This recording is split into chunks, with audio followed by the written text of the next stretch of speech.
母亲被关押在集中营，无人看守的维吾尔儿童在严寒的冬天冻死在一个墙角里。途中被冻死的维吾尔儿童据说是来自和田地区洛浦县，他的父母被关押在集中营。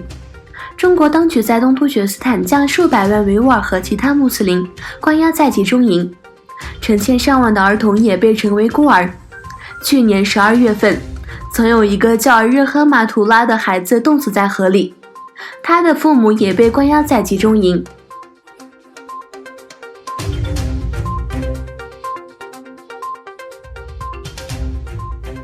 土耳其外交部长查乌什格鲁说，我们不可能在维吾尔问题上保持沉默。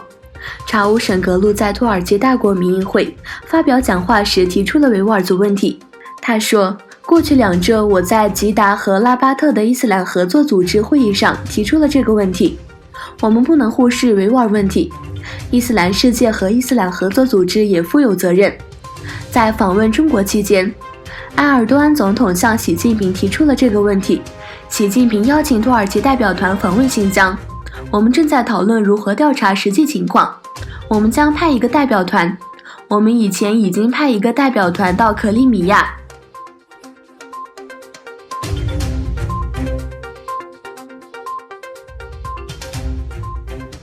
经济和社会研究中心举办的第28届国际穆斯林社区大会上，参会政府代表和人权组织负责人提出了维吾尔问题。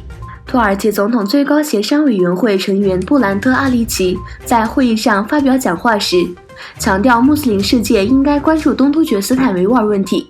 他说，政府可能对此问题不够关注，各政府都将中国视为一个庞大的经济力量，他们不希望伤害中国。但是，作为一个穆斯林社区会议，我们至少可以在会议报告中提到维吾尔同胞的局势。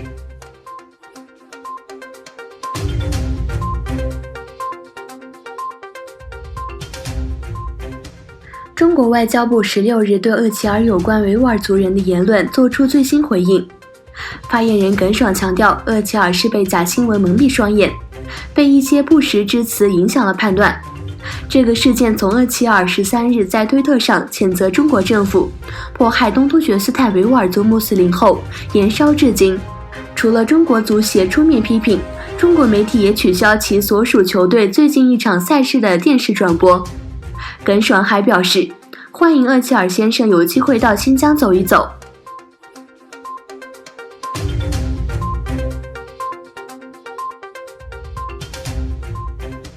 德国一些土耳其民间组织代表访问了位于杜伊斯堡的东突厥斯坦文化和新闻中心。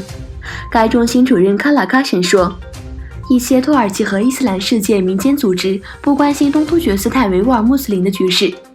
难道我们不是你们的宗教同胞吗？民族观念运动德国区主席拜拉姆·克里奇谴责中国当局在东突厥斯坦对维吾尔人进行压迫。他表示，我们像以前一样支持你们的斗争。